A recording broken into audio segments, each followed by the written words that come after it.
خبر عاجل ومحزن النهارده. الديوان الملكي السعودي بيعلن عن وفاة الأمير محمد بن فهد ابن عبد العزيز آل سعود النهارده اليوم الثلاث، ومن المقرر أن يصلي على الفقيد يوم الأربع بعد صلاة العصر في جامع الإمام ترك ابن عبد الله في الرياض.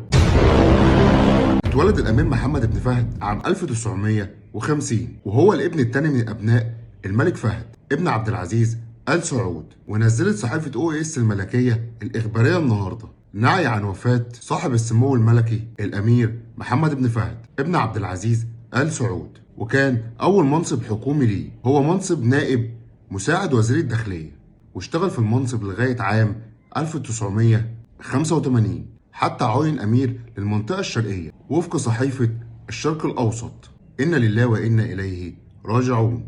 ما تنساش قبل ما تخرج من الفيديو تدعي للأمير محمد بن فهد بالرحمة والمغفرة. نشوفكم في فيديو جديد وخبر جديد.